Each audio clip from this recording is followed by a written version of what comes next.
दोस्तों, तो मेरा नाम अंकित शुक्ला है और मैं गेट 22 और गेट 21 दोनों दिया हूँ। और अभी फ़िलहाल जो है मैं एनटीपीसी विंध्याचल में पोस्टेड हूँ। Right now I am 80 batch 2021 और अभी तो फ़िलहाल ट्रेनिंग पीरियड में हूँ। तो काफ़ी सारे जो है डाउट्स आ रहे हैं कि कौन सा पीएसयू ज्वाइन करना है, आईओसीएल इज़ बेटर और ओएनजीसी और NTPC, which one is to join. तो मैं ये बताना चाहूँगा कि क्या क्या आपको बेसिकली क्या क्या करना है, कौन कौन से फैक्टर्स कंसिडर करने हैं ज्वाइन करने के लिए। और अगर ये चीज़ आपका क्लियर हो गया है तो then you can go and join. तो लेट्स गेट स्टार्टेड। तो फ्रेंड्स, सबसे पहले तो मैं बोलूँगा कि जो मैटर कर रहा है चीज़ वो है आपका एज में ऐसा हो जा रहा है कि यदि आप ऑलरेडी 3-4 साल दे चुके हैं प्रिपरेशन को, या फिर यदि आप बहुत यंग हैं, आपकी एज 21, 22, या फिर आप रिसेंट ईयर्स के पास आउट हैं 2021 या 2022 या फिर 2000 मतलब 20 का तो मैं नहीं बोलूँगा, बट 21-22 के, तो आप जो है देख सकते हैं कि अच्छा रैंक इम्प्रूवमेंट की क्या संभावनाएं हैं। यदि आपका रैंक पीछे है तो आप देख सकते हैं कि अच्छा कौन सा पीएसयू मिल रहा है, पीजीसीआईएल या फिर एनटीपीसी। अभी हाल ही में पीजीसीआईएल का तो नोटिफिकेशन नहीं आया पर एनटीपीसी का आ गया है, बट चांसेस है उसमें मतलब अराउंड 300-400 जो जनरल रैंक की कट ऑफ जाती है वहाँ तक, तो चांसेस है आप लोगों को कॉल आने के। और यदि आप 2019, 20, 18 इन सब ईयर्स के पास आउट हैं तब जो है थोड़ा सोचने वाली स्थिति हो जाती है, क्योंकि कई सारे पीएसयूज जैसे कि आईओसीएल का एज लिमिट 26 होता है या फिर बीआरसी का एज लिमिट 26 होता है, तो कई सारे पीएसयूज तो वैसे ही नहीं रहेंगे यदि आप री अटेम्प्ट देते हो तो भी। तो रैंक इम्प्रूवमेंट का जो है संभावनाएं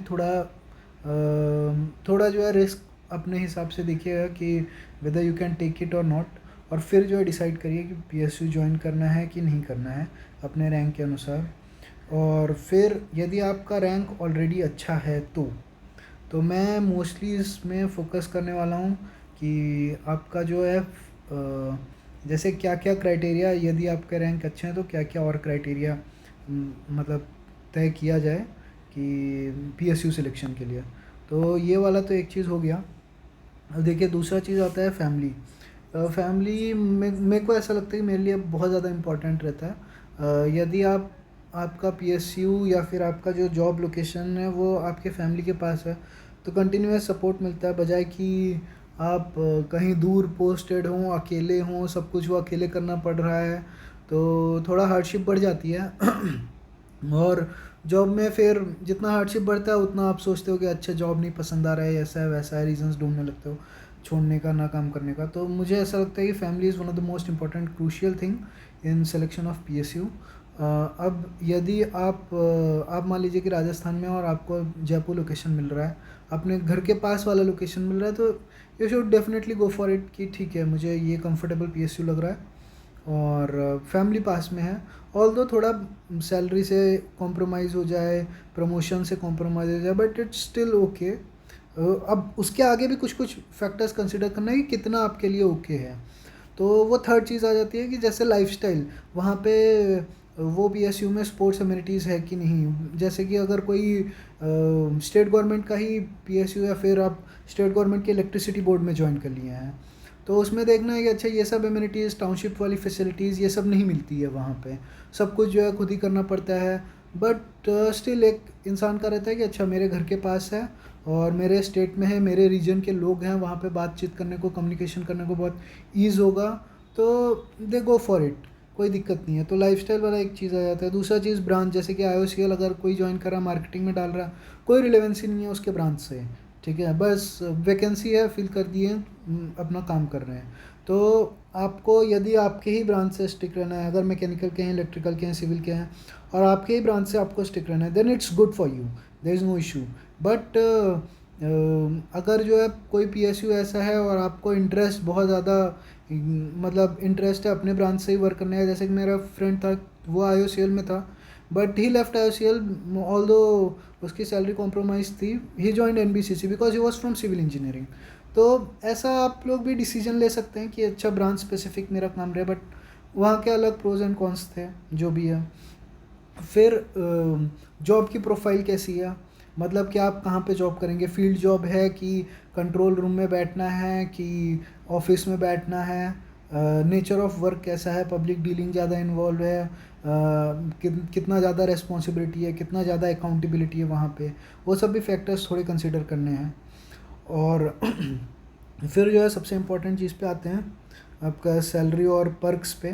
तो सैलरी और पर्क्स पे मैं ऐसा बोलूँगा कि देखिए, मैं आपको एक छोटा मोटा आइडिया दे देता हूँ कि कैसा है अभी के लिए. करंटली मैं NTPC में हूँ, तो फिर NTPC का तो आप सब लोग को मालूम होगा, जो बेसिक है वो 40 है ना. तो 40 के बेसिक है, और उसमें जो है 33% आसपास पकड़ लीजिए DA है, और 35% कैफेटेरिया अलाउंस है. ठीक है.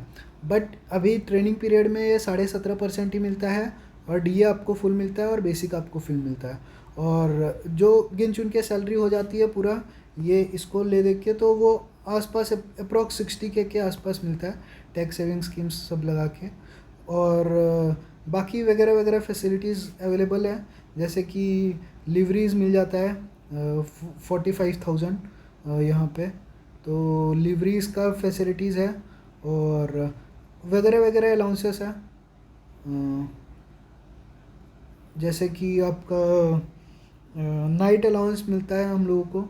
नाइट अलाउंस पर नाइट का अप्रॉक्स 900 पकड़ लीजिए, तो टोटल महीने में 8 नाइट रहेगा, और उसके अप्रॉक्स मिल जाता है 900 की 800 850 ऐसा ही है. बट वो सब आपको रेगुलराइज होने के बाद होगा. नाइट अलाउंस यहाँ पे शिफ्ट में जॉब करना पड़ता है, तो ये भी देखना है आपको कि शिफ्ट आपको चलेगा कि नहीं. शिफ्ट में ही नाइट अलाउंस मिलता है, तो आपको ये भी देखना है कि 2 दिन मॉर्निंग, 2 दिन इवनिंग, 2 दिन नाइट, फिर वही 1 दिन का नाइट के बाद छुट्टी रहेगा और 1 दिन जनरल रहेगा. तो वो वैसा कुछ वर्किंग शेड्यूल रहता है. और बाकी जो भी फैसिलिटीज़ हैं, मतलब जो ये है कि टाउनशिप है, काफ़ी अच्छा टाउनशिप मिल जाता है. अब इसमें ये भी एक बात आ जाती है कि टाउनशिप जो है हर जगह आपको नहीं मिलेगा. मतलब हर जगह मिलेगा, बट उतना अच्छा टाउनशिप हर जगह नहीं रहेगा. जैसे कि मैं विंध्याचल में हूँ, तो विंध्याचल जैसा टाउनशिप मेजा या फिर कोई जॉइंट वेंचर BRBCL वैसा नहीं है, लेकिन टाउनशिप है, अच्छा खासा है वहाँ पे भी. मतलब बेसिक एमिनिटीज़ अवेलेबल रहेंगी सब कुछ.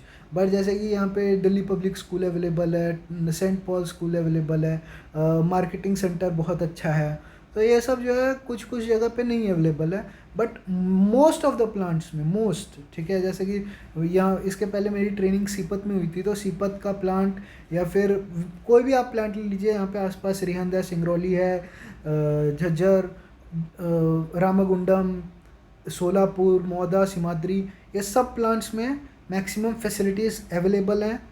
टाउनशिप की काफ़ी बड़ी टाउनशिप है. ठीक है. और मतलब टाउनशिप का लाइफस्टाइल जो है थोड़ा यूनिक रहता है compare to city lifestyle, but overall जो है काफ़ी अच्छा है. यहाँ पे स्पोर्ट्स एमिनिटीज़ हमेशा रहेंगी, आपको खेलने कूदने की सुख सुविधा, क्लब्स वगैरह रहेंगे ही रहेंगे. तो these are some of the good things.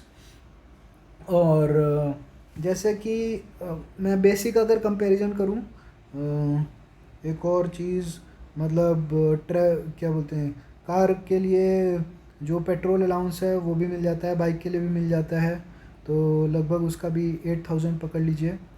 और बाकी मैं बोलूँगा कि क्या क्या है, जो फर्नीचर अलाउंस है वो मिल जाता है आपको, लैपटॉप अलाउंस मिलता है और फ़ोन का अलाउंस मिलता है. Furniture plus laptop plus phone, तो इसका पकड़ लीजिए 35K है पर 2 ईयर्स, और इसका जो है 60K है पर 3 ईयर्स, और फर्नीचर का 50K है पर 3 ईयर्स की 5 ईयर्स है, ऐसा ही है exactly, I don't remember the figure. और भी जो प्लस पॉइंट्स हैं इसके, कार लोन आपको सब्सिडाइज मिल जाएगा, HBA मिल जाएगा, मेडिकल फैसिलिटीज़ जो है अनलिमिटेड है, मेडिकल फैसिलिटीज़, टाउनशिप में भी मेडिकल फैसिलिटीज़ है। आप एक मेरा सीपत का वीडियो है अपलोड किया है, वो आप देख सकते हैं। तो टाउनशिप में भी मेडिकल फैसिलिटीज़ मतलब हॉस्पिटल अवेलेबल है। Medical is for your parents, your spouse, of course for self और चिल्ड्रन, और कोई स्पेशल चिल्ड्रन है तो अनलिमिटेड बेनिफिट्स उसके लिए भी थ्रू आउट। चिल्ड्रन का तो सर्टेन शादी वादी तक रहता है। तो ये सब है। और ब्रीफ केस अलाउंस मिल जाता है हर साल में, लगभग 2500 या 3000 का कुछ रहता है ब्रीफ केस अलाउंस। और ट्रैवल रिम्बर्समेंट वो सब तो मिलता ही है। तो ये सब जो है मतलब बेनिफिट्स हैं ओवरऑल। और मैं बोलूँगा कि यदि जो है आपको टाउनशिप में रहना पसंद है, यहाँ की लाइफस्टाइल पसंद है, क्योंकि यहाँ पे अंदर जो है सब कुछ अवेलेबल रहता है, then you should prefer IOCL refinery या फिर NTPC की NTPC। अब देखिए NTPC में ऑल्दो बेसिक जो है थोड़ा कॉम्प्रोमाइज्ड है, 10,000 is lower than IOCL, but यहाँ पे जो ऑपरेशन में आप लोगों को डालेंगे, और ऑपरेशन में जो जॉब शेड्यूल है वो एकदम फिक्स है 2 डेज़ का। 7 आवर्स की ड्यूटी मॉर्निंग में, मतलब यहाँ पे मेरी है, हर जगह अलग अलग है, बट 8 आवर्स का ऑन एवरेज फिक्स ड्यूटी है। उसके बाद जो है देयर इज़ नो अकाउंटेबिलिटी कि आप क्या कर रहे हो, कहाँ पे हो, ये वहीं पे है बस रिस्पॉन्सिबिलिटी जो भी है आपकी, ठीक है। और अब वहीं पे IOCL के रिफाइनरी में भी ऐसा ही कुछ सेम सिमिलर सिचुएशन है। और जो पर्क्स हैं लगभग कुछ कुछ, जैसे फर्नीचर अलाउंस हो गए, ये सब थोड़े बहुत ज़्यादा हैं, और बाकी ओवरऑल तो ऑलमोस्ट सेम ही है जो पर्क्स हैं, फर्नीचर अलाउंस को छोड़ के, जहाँ तक मैंने ऑब्जर्व किया है। वहाँ पे लिवरीज नहीं है, वहाँ पे स्पेक्टिकल्स और पिकनिक का कुछ मिल जाता है 15-20। तो ऐसे ही है, कंपनसेट हो जाता है ओवरऑल कम ज़्यादा। बट यही है कि लोकेशन भी मैटर करता है, और रिफाइनरी सब लोगों को मिलती नहीं है। पर्टिकुलरली अगर मैं इलेक्ट्रिकल ब्रांच की बात करूँ तो केमिकल वालों को मोस्ट प्रेफरेंस देते हैं। और बाकी IOCL में ऑब्वियस सी बात है कि 10,000 बेसिक ज़्यादा है, ONGC में 20,000 ज़्यादा है। तो यदि आपका रैंक बहुत अच्छा है तो you should strive for those PSUs। और IOCL में मैं ऐसा बोलूँगा कि देखिए मार्केटिंग वाला जो जॉब है उसमें ऐसा भी सुना गया, मतलब जो भी मैंने अपने फ्रेंड्स लोगों से बात किया, कि कई बार संडे को भी जाना पड़ता है। रेजिग्नेशन पिछले साल काफ़ी ज़्यादा हुआ था IOCL में, क्योंकि उन लोग ने 60 से 50 पे बेसिक लेकर आया था अपना। तो ये वाले चीज़ों को भी कंसिडर करना है। ऑल्दो ट्रेनिंग उनका बहुत मस्त रहेगा, 3 महीने का ट्रेनिंग 5 स्टार होटल में रहेगा, मार्केटिंग वालों का पर्टिकुलरली। बट उसके बाद जो है डिफ़िकल्टीज फेस करनी पड़ती है, बिकॉज सी यदि आप टाउनशिप में रहते हो, आपके लिए मेस है, आपके रूम में फैसिलिटीज़ अवेलेबल है, टेबल चेयर बेड AC सब कुछ लगा है, वॉशरूम है। और यदि आप मार्केटिंग में जाते हो ना, तो आपको जैसे एक फ्रेंड है, उसको चेन्नई दे दिया था location, he was from north. तो लैंग्वेज बैरियर एक चीज़ आ जाता है, दूसरा चीज़ ऐसा नहीं है कि NTPC में नहीं मिलेगा, बट NTPC में आपको हर तरीके के लोग भी मिल जाएंगे। यदि आपका रामागुंडम सिमाद्री वेल्लोर पोस्टिंग मिलता है तो आपको उस प्रकार के लोग भी मिल जाएंगे, है ना। तो ये वाली भी चीज़ें कंसिडर करके चलनी है कि आपको जो है, जो आपको HRA मिलेगा वहाँ पे HRA मिलता है, यहाँ पे नहीं मिलता है, तो बिकॉज ऑफ टाउनशिप। तो वो HRA जो है कहीं ना कहीं इन सब में भी लगा रहेगा कि रूम सेटलमेंट लेना है, सेटल होना है, ऊपर से मार्केटिंग का 3 to 4 ईयर्स पे जॉब ट्रांसफ़र रहेगा। तो be very careful in selecting these things, ठीक है। और ये वाला तो हो गया सैलरी वाला। हाँ, पर्क्स ऑलमोस्ट PRP जो है यहाँ पे भी मिलता है, NTPC में, पोसोको में, ONGC में, हर जगह मिलता है, और वो वेरी करता है डिपेंडिंग अपॉन प्रॉफिट मार्जिन, ठीक है। IOCL में नो डाउट NTPC से ज़्यादा PRP है, और ONGC में IOCL से ज़्यादा PRP है। बट ये सब चीज़ें कंसिडर करनी है, ये ठीक है, मतलब अगर ये छोटी चीज़ें हैं बट कंसिडरेबल फैक्टर्स हैं। और फिर फिफ्थ चीज़ आ जाती है कि यदि आपको UPSC प्रिपेयर करना है तो कौन सा PSU बेस्ट रहेगा, ठीक है। इलेक्ट्रिकल ऑप्शनल, मैकेनिकल ऑप्शनल, जो भी आपको लेना है, तो कौन सा PSU हम सेलेक्ट करें। तो ये वाला दोस्तों देखिए ये वाला चीज़ यहाँ पे तो जैसे मैंने बता दिया, शिफ्ट में रिफाइनरी में भी शिफ्ट है। जहाँ पे शिफ्ट जॉब है यहाँ पे आप लोगों को समय मिल पाएगा, क्योंकि जब शिफ्ट का चेंज ओवर होता है ना मॉर्निंग टू इवनिंग, तो टाइम मिलता है। इवनिंग टू नाइट तब भी टाइम मिल जाता है, तब 24 आवर्स का एक ड्यूरेशन मिल जाता है। और फिर जब भी पूरा रोटा ही चेंज होता है रोटेशन, तब भी टाइम मिलता है। तो शिफ्ट जॉब जहाँ पे भी है, IOCL ONGC में भी शिफ्ट रोटेशन में कई बार डाल देते हैं, तो उसमें भी आप लोगों को मिल जाएगा ये सब करने का। NLC में भी है ये फैसिलिटीज़। बट NLC ज्वाइन करना है कि IOCL ज्वाइन करना है, दिस कम्प्लीटली डिपेंड्स कि आपका जो ऊपर वाले फैक्टर्स मैंने बताया कि एज, फैमिली, लाइफस्टाइल। यदि आपको लगता है कि अच्छा मैं साउथ का ही हूँ, मेरी फैमिली भी यहीं पे सेटल्ड है, तो गो इन योर स्टेट। यदि आपको NLC में ऑलरेडी मिल रहा है तो तब चेंज करने का कोई मतलब नहीं बनता है कि अच्छा IOCL is Maharatna and all those things. ठीक है, फैमिली मतलब आप किस चीज़ को ज़्यादा प्रायोरिटी दियो, मेरे लिए ये प्रायोरिटी है, so this is one of the opinion. तो ऐसा है। और बाकी जो है मैं अदर बेनिफिट्स और अलाउंस, ये जो है मैं पार्ट 2 में वीडियो के डिस्कस करूँगा। तो अभी के लिए ये पार्ट 1 में डाल रहा हूँ 5th तक। ठीक है, तो ऐसा है। और BRC वगैरह तो जो भी ज्वाइन करता है तो उन सब में तो टाइम ही नहीं मिलेगा।